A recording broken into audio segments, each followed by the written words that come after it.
A very good morning and welcome to our daily devotion. இன்னைக்கு நம்ம பார்க்க போறது Psalm chapter 90. ஸோ சங்கீதம் 90வது அதிகாரத்தை பார்க்க போறோம். ஸோ இது ஒரு சின்ன சம்மரியா பார்க்க போது இது மோசஸ் எழுதின ஒரு சங்கீதம். ஸோ மோசஸ் என்ன பண்றாரு, ஆரம்பத்தில் ஒரு கம்பேரிசன் கொண்டு வர்றாரு. என்ன கம்பேரிசன்னா, ஆண்டவரோட நித்தியத்தையும் மனிதனோட குறிப்பிட்ட டைமும். ஸோ என்ன சொல்றாரு, ஆண்டவரால நித்தியம் நீதியுமா ஆண்டவர் இருப்பாரு, ஆனா மனிதனா எப்படி குறிப்பிட்ட டைம், கொஞ்ச டைம் தான் இருக்க முடியும். ஸோ அதை என்ன பண்றாரு, ஒரு கம்பேரிசனா மோசஸ் சொல்றாரு இந்த சங்கீதத்துல. அதுக்கடுத்து என்ன சொல்றாரு, மலைகள் வரப்போது, மலைகள் ஆரம்பிக்க போதே என்ன பண்ணாரு, ஆண்டவர் இருந்தாரு. ஆனா மனிதனோட வாழ்க்கையை பாருங்க, மலையோட கம்பேர் பண்ணா ரொம்ப குட்டின்னு சொல்றாரு. சோ அதுக்கடுத்து என்ன சொல்றாரு, எங்களை நீங்க சாட்டிஸ்ஃபை பண்ணுங்க ஆண்டவரே, உங்க அன்பை வச்சு என்ன பண்ணுங்க, உங்க அன்பை வச்சு எங்களை சாட்டிஸ்ஃபை பண்ணுங்க, எங்களுக்கு கொஞ்சம் சந்தோஷப்படுத்துங்கன்னு சொல்லி முடிக்கிறாரு.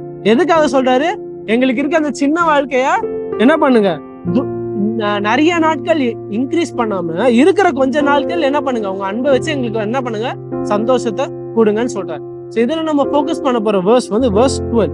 So Psalms chapter 90 verse 12 which says, so teach us to number our days that we may get a heart of wisdom. இன்னொரு சொல்றேன், so teach us to number our days so that we may get a heart of wisdom. So இங்க என்ன பண்றாரு, ஒரு ஜெபம் பண்றாரு Moses. என்ன ஜெபம் பண்றாரு, ஆண்டவர் எங்களுக்கு இருக்கிற நாட்கள் என்ன பண்ணுங்க, பயன்படுத்துறதுக்கு, சிம்பிளா சொல்லணும்னா பயன்படுத்துறதுக்கு, ஒழுங்கா பயன்படுத்துறதுக்கு அந்த ஞானத்தை கொடுங்க ஆண்டவரே. என்ன சொல்லுங்க, எங்களுக்கு அன்லிமிட்டட் டைம் இல்ல. என்ன சொல்றாரு, எங்களுக்கு நித்திய நீதியும் இல்ல, இந்த பூமியில இருக்க போறது நாங்க கொஞ்ச நாட்கள் தான் ஆண்டவரே. அந்த கொஞ்ச நாட்களுக்கு என்ன பண்ணுங்க, அந்த நாட்கள்ல நாங்க பயன்படுத்துறதுக்கு எங்களுக்கு அந்த ஞானத்தை கொடுங்க. ஸோ சிம்பிளா சொல்லணும்னா, ஒரு எக்ஸாம்பிள் எடுத்துக்கோங்க. ரெண்டு பேர் என்ன பண்றாங்க, ஒரு நல்ல ஜேர்னி பிளான் பண்றாங்க. ஏல இருந்து பிக்கு போறதுக்கு ஒரு ஜேர்னி, ஒரு காட்டுல பிளான் பண்றாங்க. அவங்களுக்கு என்ன இருக்கு, ஒரு டைம் லிமிட் கொடுத்துறாங்க, ஒருத்தர் என்ன பண்றாரு, பிளானே பண்ணல, சும்மா என்னவோ பாத்துக்கலாம் போற வழியில பாத்துக்கலாம் சொல்லி போது என்ன பண்ணுவாரு, ஆரம்பத்திலேயே நிறைய டைம் வேஸ்ட் பண்ணுவாரு. ஏன்னா எங்க போகணும்னு தெரியாது, தப்பான வழியில போலாம், அவரு எல்லாம் பிளானிங் ஒழுங்கா இல்லாம இருக்கிறதுனால நிறைய டைம் என்ன பண்றாரு, வேஸ்ட் பண்றாரு, தவறான வழியில போயோ தவறான செயல் செய்தோ. ஆனா ரெண்டாவது அவர் என்ன பண்றாரு, முதல்ல உட்காந்து பிளான் பண்றாரு. ஓகே, ஃபர்ஸ்ட் இங்க போறோம், இது பண்றோம், அடுத்து இங்க போறோம், அந்த மாதிரி ஸ்டெப் பை ஸ்டெப்பா பிளான் பண்றாரு. கரெக்டா என்ன, அவருக்கு டைம் முடிகிற வரைக்கும் இருக்கிற மாதிரி அவர் என்ன பண்றாரு, எல்லாத்தையும் பிளான் பண்றாரு. சோ என்ன ஆகும், ரெண்டாவது நபர் தான் கரெக்டா அவர் குறிப்பிட்ட டாஸ்க டைம்ல முடிப்பார். முதல்ல அவர் என்ன பண்ணுவார், வேஸ்ட் பண்றாரு, என்ஜாய் பண்ண மாட்டாரு அவர் டைம். சரியா? சோ அதே மாதிரிதான் ஆண்டவர் என்ன பண்றாருங்க, மோசஸ் ஆண்டவர் கிட்ட இதான் கேட்கிறாரு, ஆண்டவரே எதுக்க டைம் என்ன பண்ணும், ஒழுங்கா பயன்படுத்துறது எனக்கு என்ன பண்ணுங்க, ஞானத்தை கொடுங்க. ஏன்னா அவருக்கு மோசஸ்க்கு என்ன தெரியும், எங்களுக்கு இருக்கிறது கொஞ்சம் டைம் தான் ஆண்டவரே. சோ அதாவது என்ன கேட்கிறாருன்னா, மோசஸ் சிம்பிளா, ஆண்டவரே நான் என் பூமியில இருக்கிற அந்த கொஞ்ச டைம்ல எது முக்கியமோ, எது உங்க சித்தமான காரியங்களோ அதுக்கு மட்டும் நான் நேரம் செலவிடும்படி எனக்கு அந்த ஞானத்தை கொடுங்கன்னு கேட்கிறாரு.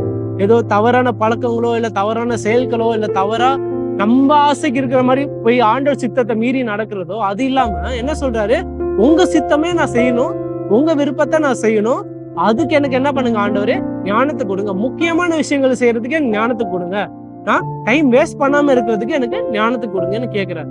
சோ இதுல நம்ம என்ன எடுத்துக்க போறோம், நம்மளும் என்ன பண்ணும், அந்த மாதிரி ஒரு ஜபத்தை பண்ணும். ஏன்னா நம்மளுக்கும் என்ன இருக்கு, கொஞ்சம் டைம் தான் இருக்கு, நம்மளுக்கு நிறைய டைம் இல்ல, நம்மளுக்கும் மோசஸ் மாதிரியே கொஞ்சம் டைம் தான் இருக்கு. அந்த டைம்ல நம்ம என்ன பண்ணுவோம், ஆண்டவர்கிட்ட அந்த ஞானத்தை கேட்டு பயன்படுத்துறதுக்கு அந்த ஞானத்தை ஆண்டவர்கிட்ட கேட்கணும். அதுதான் மோசஸ் என்ன பண்றாரு, இங்க கேட்கிறாரு. அதேதான் என்ன பண்ணும், ஆண்டவர்கிட்ட, ஆண்டவரே இது உங்க சித்தமா, இது உங்க விருப்பமா, நான் அதை செய்யறேன்னா, ஆண்டவரே நான் எந்த இடத்துலயும் நேரம் வேஸ்ட் பண்ணாம இருக்கிற டைம்ல உங்க வல்லமையை பெருக்கிறதுக்காக ஒரு கருவியா என்ன பயன்படுத்துங்க. அந்த மாதிரி என்ன பண்ணும், நம்ம ஆண்டவர்கிட்ட ஜெபம் பண்ணோம். So that is what I want us to take away. ஒரு சின்ன prayer. Our loving Heavenly Father, thank you for this wonderful devotion and this reminder through Moses that, Lord, the time that we have on earth is very limited, Lord. And Lord, it is absolutely essential for us to make the most out of this limited time, Lord. Lord, give us the wisdom to ask you. Give us the wisdom to ask you every time, every day, to make the most out of our limited time, Lord. Let us be wonderful instruments of your own glory, Lord. With whatever time we have left, according to your will, let us make the most of it to spread and to gain more glory for your name, Lord. All of this in Christ's name I pray. Amen.